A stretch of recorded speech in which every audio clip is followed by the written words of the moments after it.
महत्त्वाचा मुद्दा आपण जर बघितला तर पंकजा मुंडे आणि धनंजय मुंडे या दोन्ही बहीण भावांना सुद्धा मंत्रिपदाची संधी यंदा या मंत्रिमंडळामध्ये दिली जाते। सध्या आपण बघतोय नागपूरमधली ही जी विजयी रॅली आहे ती या विजयी रॅलीच्या माध्यमातून भाजपचं जोरदार शक्ती प्रदर्शन सुरू आहे असं देखील आपण म्हणू शकतो।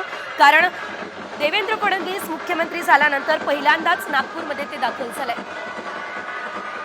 शिवेंद्रचं काय सांगाल, काय नेमकी आज भावना आहे, कुठल्या भूमिकेत आम्हाला शिवेंद्रचे दिसतील? एवढी जबाबदारी दिली याचा मनापासून आनंद आहे आणि आम्ही सगळ्यांचंच म्हणजे देवेंद्रजी असतील, मोदीजी असतील, अमित शहाजी असतील यांचं मनापासून पहिलं तर आभार। आणि नक्कीच आता ताई जसे म्हणले की ज्या जबाबदाऱ्या इथून पुढे आमच्यावर त्या आम्ही नक्कीच समर्थपणे आणि प्रभावीपणे पार पाडू। तर एकंदरीत आपण बघतोय प्रत्येकाला आता मंत्रिपदाचे वेध लागलेले आहेत। अगदी काही वेळातच मंत्रिपद त्यांना मिळणार आहे, शपथ खरं तर घेतली जाणार आहे आणि त्यासाठी सर्व जे आमदार आहेत ते थेट नागपूरमध्ये दाखल झालेले आहेत। प्रत्येकाचा उत्साह हा शिगेला पोहोचला असल्याचं आपण बघतोय। मात्र एकीकडे आपण बघतोय नागपूरमध्ये थंडीचा कडाका देखील आज जास्त होता। थंडी जरी वाढलेली असली तरी देखील आज नागपूर मात्र चांगलंच तापलेलं आहे, कारण या ठिकाणी देवेंद्र फडणवीस यांची विजय रॅली निघते। देवेंद्र फडणवीस, नागपूर हा देवेंद्र फडणवीस यांचा बालेकिल्ला असं म्हटलं तरी वावगं ठरणार नाही। तर आज देवेंद्र फडणवीस हे मुख्यमंत्रीपदी विराजमान झाल्यानंतर पहिल्यांदाच नागपूरमध्ये दाखल झाले आहेत। देवेंद्र फडणवीस यांच्यासोबत अमृता फडणवीस सुद्धा उपस्थित असल्याचं आपण या दृश्यांमध्ये बघतोय। नागपूरकरांनी सुद्धा उदंड असा प्रतिसाद यावेळेस देवेंद्र फडणवीस यांना दिलेला आहे। मोठ्या संख्येने शक्ती प्रदर्शन केलं जात आहे आणि आज जर आपण बघितलं रविवारचा दिवस, सुट्टीचा दिवस, त्यामुळे नागपूरकर मोठ्या संख्येने सध्या रस्त्यांवरती उतरलेले आहेत आणि देवेंद्र फडणवीस यांना शुभेच्छा देताना सध्या नागपूरकर दिसत आहेत। यामध्ये आपण चंद्रशेखर बावनकुळेंना सुद्धा बघू शकतो।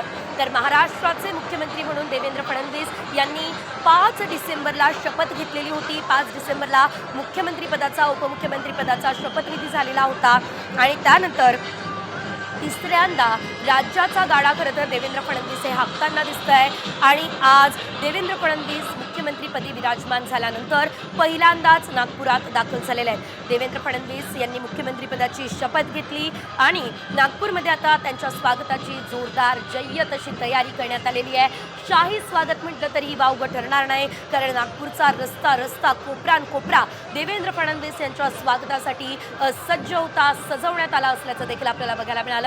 हिरवे केशरी रंगाचे पताके या ठिकाणी झळकत आहे, याशिवाय भगवे ध्वज आणि आपण बघतोय भाजपचे ध्वज सुद्धा या ठिकाणी लावण्यात आले असल्याचं आपण या दृश्यांच्या माध्यमातून सुद्धा बघतोय। आजचा दिवस देवेंद्र फडणवीस यांच्यासाठी देखील अतिशय महत्त्वाचा दिवस आहे, कारण देवेंद्र फडणवीस यांचा बालेकिल्ला असलेल्या नागपूरमध्ये देवेंद्र फडणवीस मुख्यमंत्री पदावर विराजमान झाल्यानंतर मुख्यमंत्री म्हणून पुन्हा एकदा दाखल झालेले आहेत आणि त्यांचं स्वागत सुद्धा या ठिकाणी केलं जात आहे। जो निर्णय घेईल तो देवाभाऊ घेईल, ही आमची भूमिका होती आणि देवाभाऊ मुख्यमंत्री व्हावेत ही विस्थापितांच्या आणि गावोगाड्याची अपेक्षा होती। ती आमची अपेक्षा पूर्ण झाली। आता विस्थापितांना बरोबर घेऊ, त्यांना शासनाच्या दरबारात न्याय मिळवून देऊ।